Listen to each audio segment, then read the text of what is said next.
వైశాఖ పురాణం 16వ అధ్యాయం. యముని పరాజయము. అప్పుడు నారద మహర్షి యమలోకమునకు వెళ్ళెను. యమలోక స్థితిని చూసెను. యమధర్మరాజా, నీ లోకమున నరక బాధలు పడువారి రోదన ధ్వనులు వినిపించవేమిటి? చిత్రగుప్తుడును ప్రాణుల పాపముల లెక్కను వ్రాయటమాని మునివలే మౌనముగా ఉన్నాడేమి? సహజముగా బహువిధ పాపములను చేయు మానవులు నీ లోకమునకు రాకుండుటకు కారణమేమి అని ప్రశ్నించెను. యముడును దీనుడై ఇట్లనను, నారద మహర్షి, భూలోకమున ఇక్ష్వాకు వంశం వాడైన కీర్తిమంతుడని రాజు మిక్కిలి విష్ణు భక్తుడు.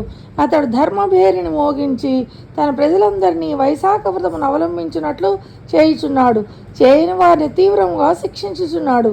ఇందువలన ప్రతివారును భక్తి వలననో దండన భయము వలననో తప్పక వైశాఖ మాస వ్రతమును ధర్మములను ఆచరించుచు చేసిన పాపములను పోగొట్టుకుని విష్ణులోకమును చేర్చున్నారు. ఇందువలన నరకమునకు వచ్చేవారెవరూ లేక వైశాఖ స్నానాదుల మహిమ వలన శ్రీహరి లోకమునకే పోచున్నారు. ఇందువలన నేను మ్రోడైన మానుల వలె ఉంటిని. నాకు ఇట్టి స్థితి పోయి పూర్వస్థితి రావలను. అందులకే ఆ రాజుపై దండెత్తి వారిని చంపదలిచితిని.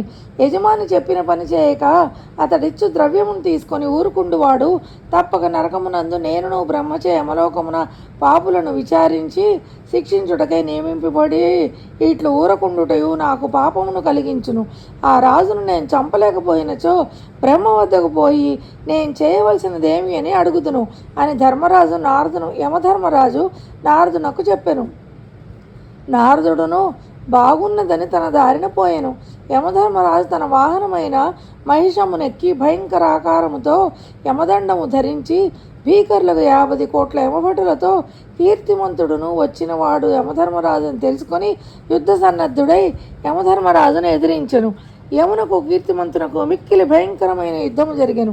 యముని సేవకులకు మృత్యువు రోగము యమదూతలు కీర్తిమంతుని ఎదిరింపలేక పారిపోయిరి. యముడు ప్రయోగించిన ఆయుధములన్నీ కీర్తిమంతుని ఆయుధముల ముందు శక్తిహీనములైనవి. తుదకు యముడు బ్రహ్మాస్త్రముతో మంత్రించి దండమును కీర్తిమంతుడిపై ప్రయోగించెను. మిక్కిలి భయంకరమైన ఆ యమదండమును చూసి అందరూ బెదిరి హాహాకారములను చేసిరి. అప్పుడు శ్రీహరి తన భక్తులకు కీర్తిమంతుని రక్షణకై తన సుదర్శన చక్రమును పంపెను. భయంకరముగు సుదర్శన చక్రము యమదండమును దానిలోని బ్రహ్మాస్త్రమును శక్తిహీనములను గావించి మరలించి యమునిపై మరలెను. విష్ణు భక్తుడును కీర్తిమంతుడును శ్రీహరికి నమస్కరించి ఆ చక్రమును ఇట్లు స్తుతించెను. సహస్రార నమస్తేస్తు విష్ణు పాణి విభూషణ త్వం సర్వలోక రక్షాయై ధృత పురాత్వం యాచేజ్జయ మంత్రాంతు త్వం విష్ణు భక్తం మహాబలం నృణాం దేవద్రుహాం కాల స్వమేవ హిన చాపరః తప్పాదేవం యమరక్ష కృపాం కురు జగత్పతే అని కీర్తిమంతుడు ప్రార్థింపగా సుదర్శన చక్రము యముడిని విడిచి దేవతలందరినూ చూచుచుండగా ఆ రాజు వద్దకు వచ్చి నిలిచెను. యముడును తన సర్వ ప్రయత్నములను వ్యర్థములగటం గమనించెను. కీర్తిమంతుడును సుదర్శనమును ప్రార్థించి తనను రక్షించుటను చూసి మిక్కిలి అవమానమును విషాదమును పొందెను. అతడు తల వంచుకొని సవిచారముగా బ్రహ్మదేవుని వద్దకు పోయెను. ఆ సమయమున బ్రహ్మ సమతీర్చి ఉండెను. మూర్తములు అమూర్తములు అగు వారిచే బ్రహ్మ సేవితుడై ఉండెను. బ్రహ్మ దేవతలకు ఆశ్రయమైన వాడు. జగములు అను వృక్షమునకు బీజము విత్తనము అయినవాడు. అన్ని లోకములకును పితామహుడు.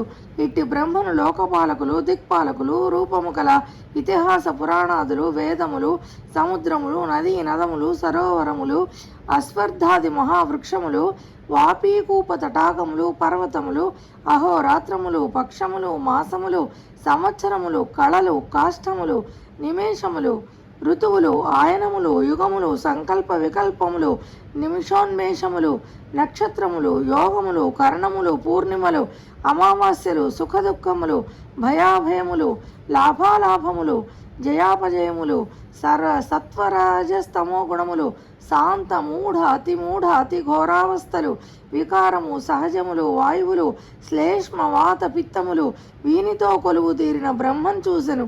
ఇట్టి దేవతలున్న కొలువులోనికి యముడు సిగ్గుతో కొత్త పెళ్లి కూతురు వలె తల వంచుకొని ప్రవేశించెను.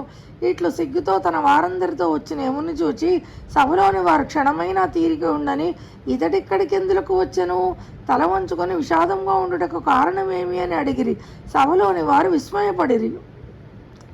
ఇతడు వచ్చిన కారణమేమి, పాపపుణ్యములను తెలుపు పత్రము కొట్టివేతలతో ఉండుట ఏమి అని ఇట్లు సభలోనున్న భూతములు దేవతలు ఆశ్చర్యపడుచుండగా యమధర్మరాజు బ్రహ్మ పాదములపై పడి దుఃఖించుచు రక్షింపుమని ఏడ్చెను.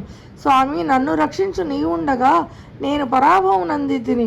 మానవుల పుణ్య పాపములు తెలుపుట పటమున పాపములను నేనే వ్రాయించి నేనే కొట్టివేయించవలసి వచ్చింది.